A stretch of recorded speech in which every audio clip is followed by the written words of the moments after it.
Jesus giver of hope to the hopeless. Ang Diyos ay nagbibigay ng pag-asa sa mga walang pag-asa.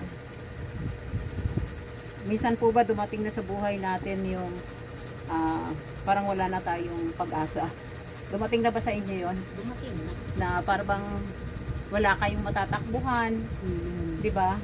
Na para bang sinakluban na kayo ng mundo, o ibinagsak yung mundo sa'yo, di ba? Ngayon, ang Panginoon ang nagbibigay ng pag-asa sa mga walang pag-asa. Doon po sa binanggit ni Apostle Paul sa unang Korinto chapter 13 verse 13, meron po siyang binanggit dito yung faith, hope, and love. Pananampalataya, pag-asa, at pag-ibig. Lagi po ang binabanggit ng mga Kristiyano dahil nga alam nila ang salita na ito, ang love. So, lagi pong nababanggit yan sa atin. Di po ba? At ang pananampalataya. So, kaya ngayon, ang talakayin natin ay tungkol sa pag-asa. Gaano ba kaimportante ang pag-asa sa buhay natin? At kagaya ng pinangako ng Panginoong Hesus na sa Biblia, napakarami pong naka-record dito ang tungkol sa pag-asa. At ngayon po, matutunghayan natin ng Diyos ang nagbibigay ng pag-asa.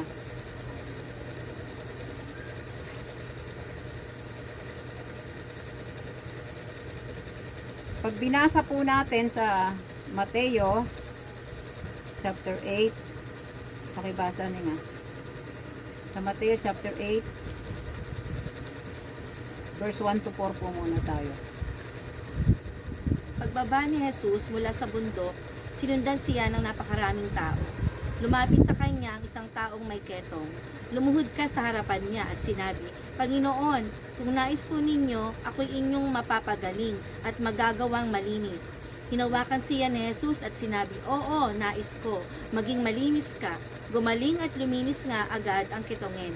Pagkatapos sinabi sa kanya ni Jesus, huwag mong sabihin ito kanino man. Sa halip, pumunta ka at magpasuri sa pare. Pagkatapos, mag-alay ka ng handog na iniuutos ni Moises bilang patunay sa mga tao na ikaw nga'y magaling at malinis na. Amen. Ito po yung tungkol sa kitongin na pinagaling ng Panginoon. Sabi dito, ang Panginoong Hesus ay nagbibigay ng pag-asa doon sa leper. Alam natin yung leper, yung kitongin. Para pong HIV ito, yung parang walang lunas at nakakahawa. Contagious po ito. Sabing ganun, napaka grabe yung sakit na ito, lalo na noong araw.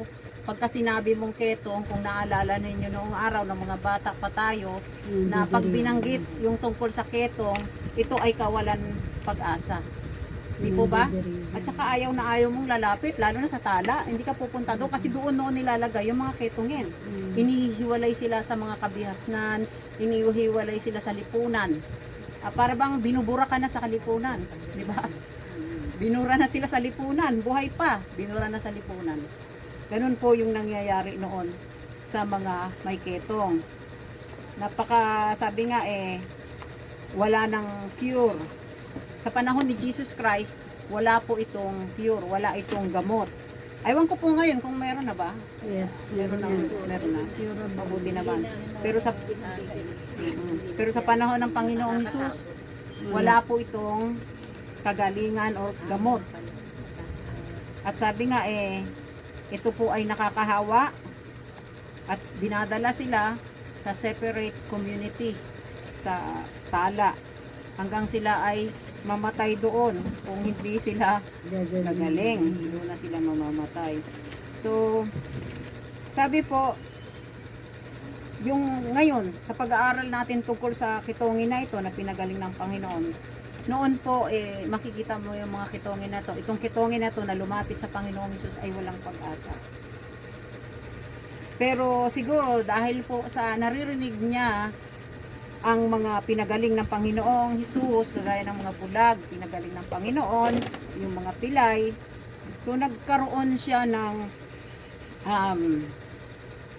idea o nagkaroon siya ng pag-asa na yung kumbaga sa kumislap yung pag-asa sa kanyang kaisipan, sa kanyang puso, na pupunta siya sa Panginoong Hesus at yun nga po, siya ay lumuhod sa Panginoong Hesus at siya ay pinagaling.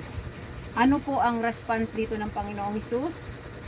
Sa mga ordinaryong tao kagaya natin, siguro itataboy natin, di ba? Lalo na nung araw, mandidiri tayo, ibubuli natin yung may ketong na to, binubuli sila noong araw.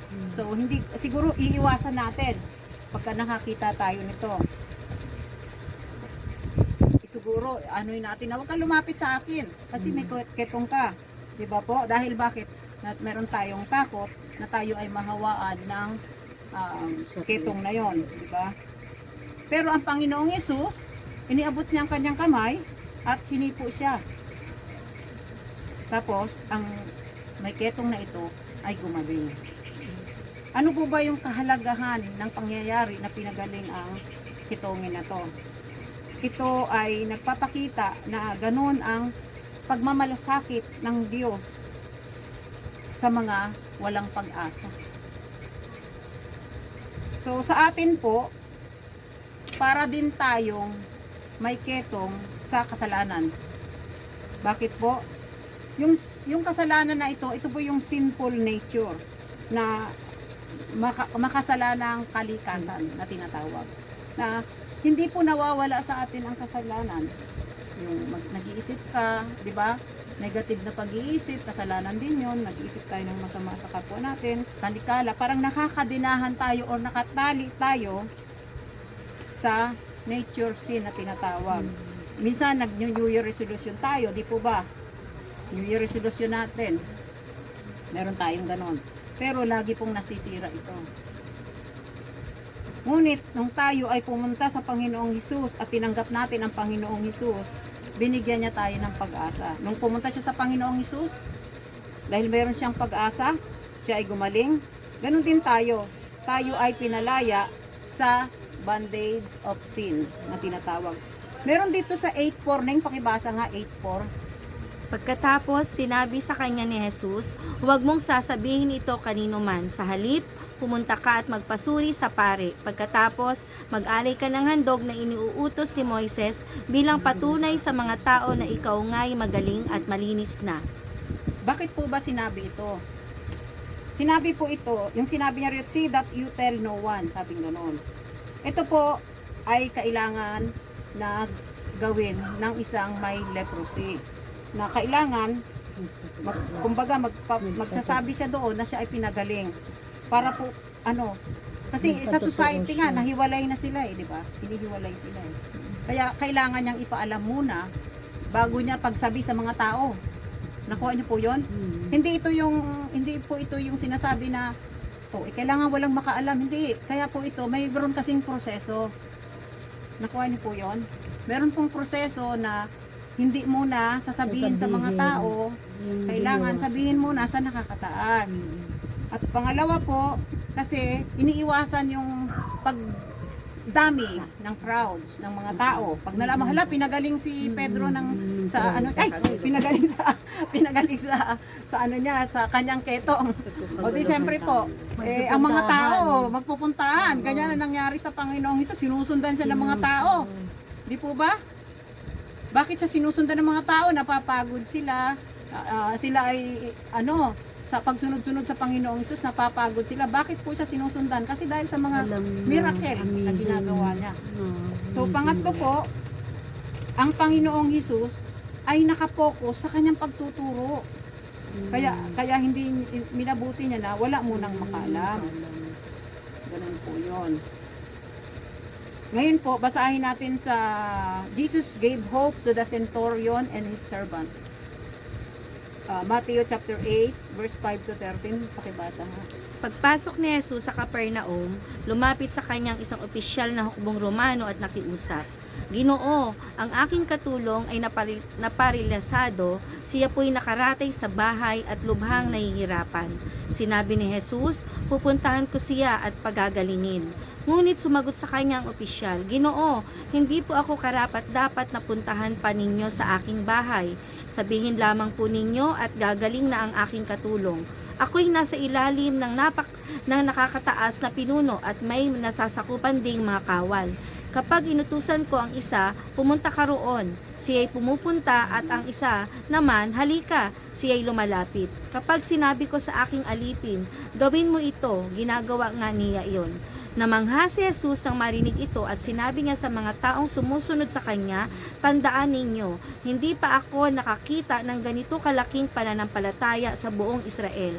Tandaan ninyo, marami ang darating buhat sa silangan at sa kanluran at dudulog sa hapag na kasalo ni na Abraham, Isahak at Jacob sa kaharian ng langit. Ngunit ang mga taong dapat sanay kasama sa kaharian ay itatapon sa kadiliman. Mananangis sila doon at magngangalit ang kanilang mga ngipin. At sinabi ni Jesus sa opisyal, umuwi ka na, mangyayari ang inihiling mo ayon sa iyong pananampalataya. Sa oras ding iyon ay gumaling ang katulong ng kapitan. Amen. Ano po ang kondisyon ng opisyal na servant? Na paralyze siya, di ba? So, ang centurion o opisyal na tinatawag dito ay military officer sa Roman army. Meron siyang Roman army na 100 soldiers. So, yung authority ng namumuno na ito ay kumbaga ay strictly enforced. Pag sinabi niya, susunod sila. Obedience was absolute. Ibig sabihin, 100% nasusunod sila doon sa namumuno sa kanila. Kaya, yun yung sinasabi niya rito. So, the servant was in bed at home. Nandun siya sa kanyang bahay, yung binabanggit dito, at paralyzed. At siya'y naghihirap, di ba binanggit doon, naghihirap. At walang pag-asa na ang alipin ay gagaling.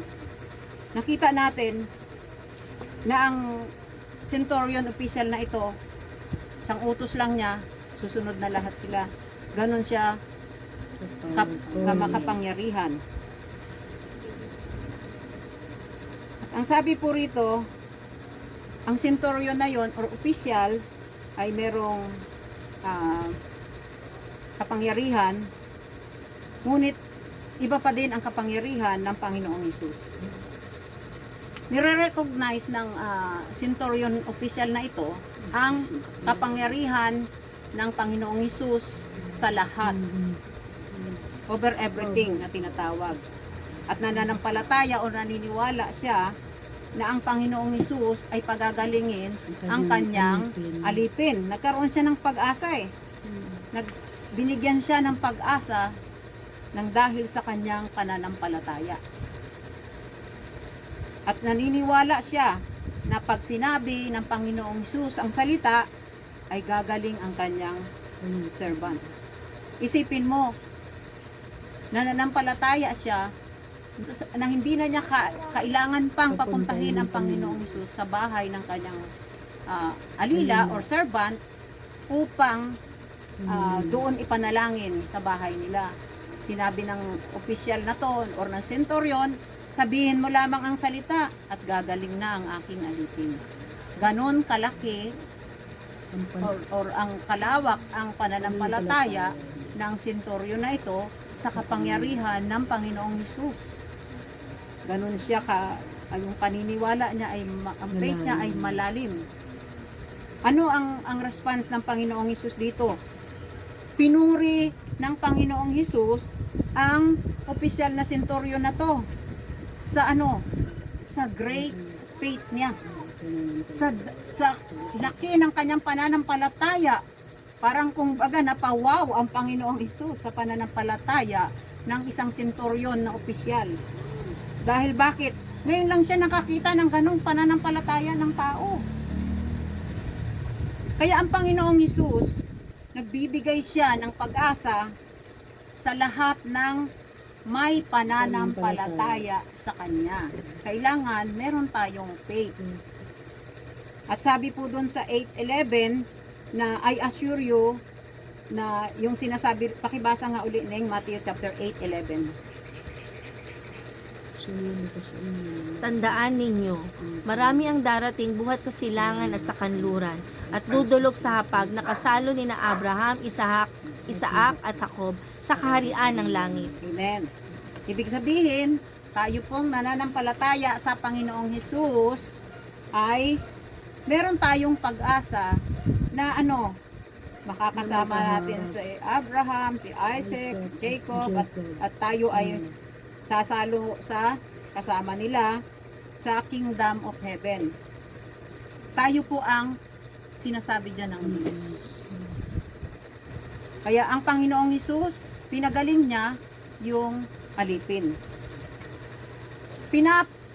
Pinapakita dito ng Diyos or dinedemonstrates niya yung kanyang kapangyarihan and compassion sa dalawang miraculous na pagpapagaling sa isa sa kitongin at sa alipin ng centurion na na-stroke.